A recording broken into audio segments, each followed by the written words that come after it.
All right, we're back on the Cincinnati Shaper restoration project.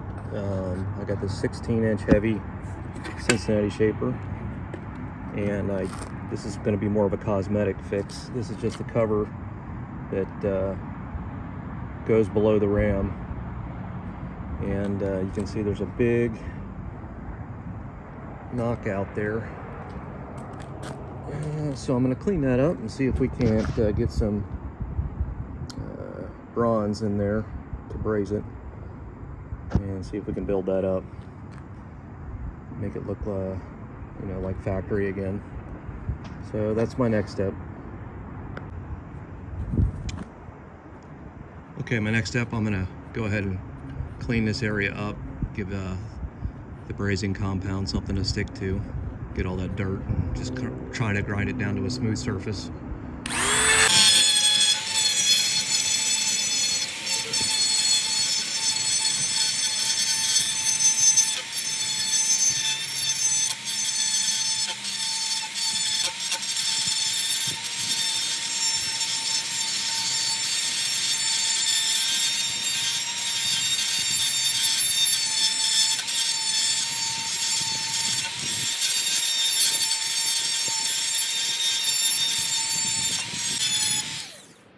Okay, that looks pretty good.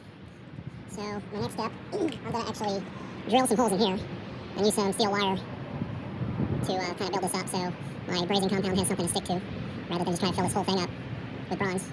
So that's going to be my next step, just drilling this out here.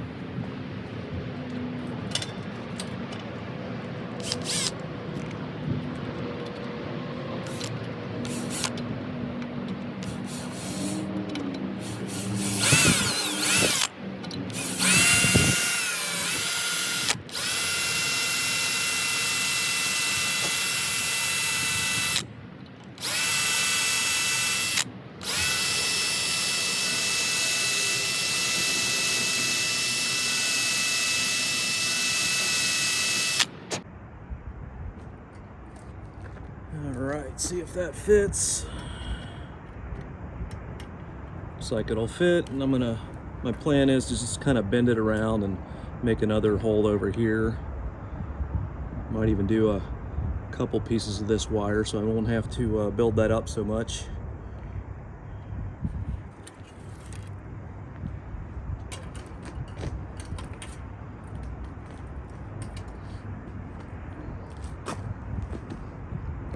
Probably gonna have to take a ride to the hardware too, also, because the only brazing rods that I have, actually it's a wire, it's a 45% silver. My background is HVAC, that's what my normal day job is, and everything I have is silver bearing. So I'm going to probably have to go get some bronze at the hardware after I get this done. Of course, you guys won't see that. I'll magically come back and start adding the bronze.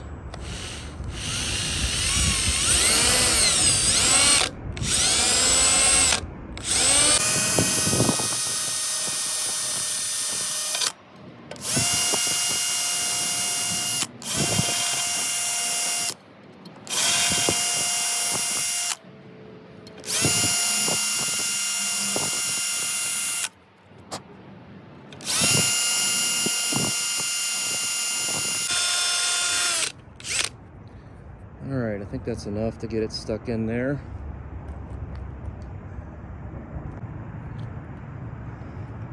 Alright. Gonna cut that right about there, I think. And that should span those two holes.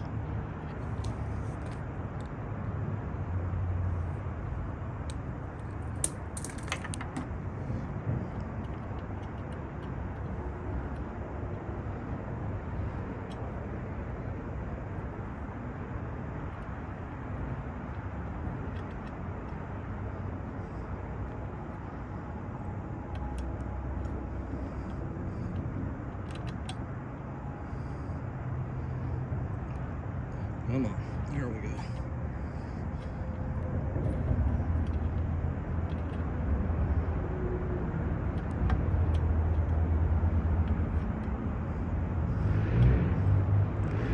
All right, you guys kind of get the idea. I'm just trying to build it up so I don't have so much compound that I have to fill in.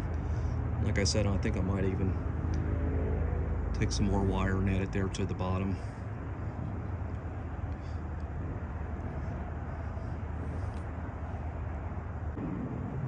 Okay, this is just me adding that second hole. Not that you really need to see that part. You guys kind of get the idea of what I'm going for here.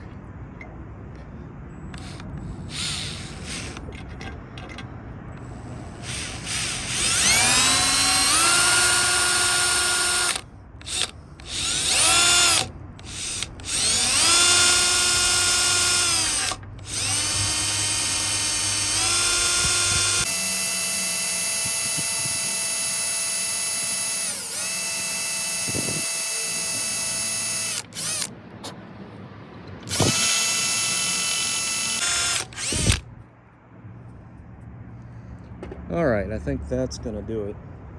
Just gonna spread 2 wires across there and we'll start brazing. Okay, I got the 2 wires in there, one just below the other. That way I'll have to get the braze flowing, the bronze flowing, and then start building it up. Probably have to do a little bit of it, you know, control the heat so I can not heat it up too much to where it flows rapidly. I'm gonna have to kind of have a cold braise to where I can kind of lift that up. I guess the bottom layer is going to be hot because we want it to stick to the cast, but following layers after that's just going to be built up. Okay, I'm back from the hardware store. I just got a couple of bronze brazing rods that are flux coated, but I'm going to go ahead and add my own flux to the base metal anyway. They didn't have the bare rods there, so just give us something extra bonding capabilities here. Alright, and then my torch I'm going to use, I just have a B-tank for my acetylene, and I have a turbo torch, so it's kind of loud, annoying torch, so I don't know if you'll be able to hear me talking over there or not, but we're going to start applying some heat to it.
Okay, we're back.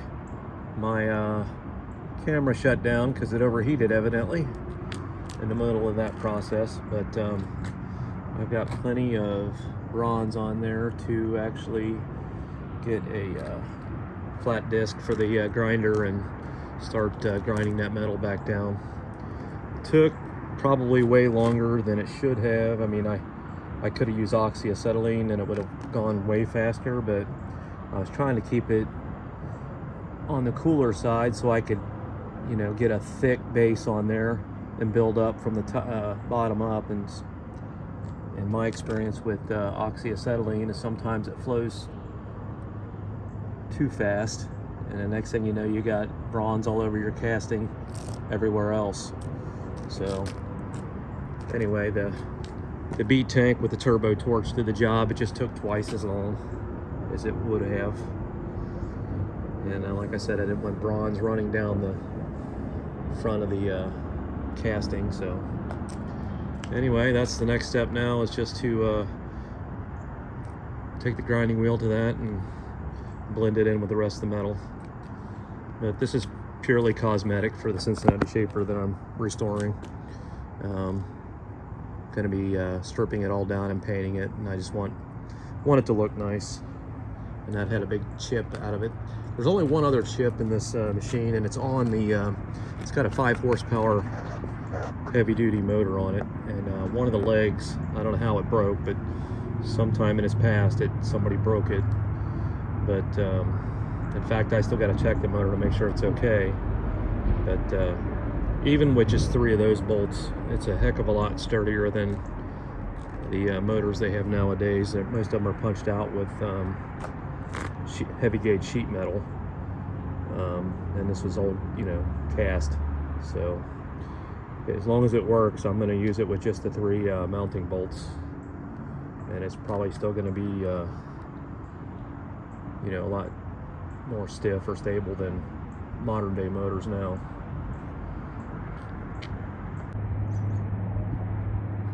Okay, we're back, and now I'm going to hit it with the disc sander, try to knock down the bronze compound that I built up.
Alright, it's blending pretty good.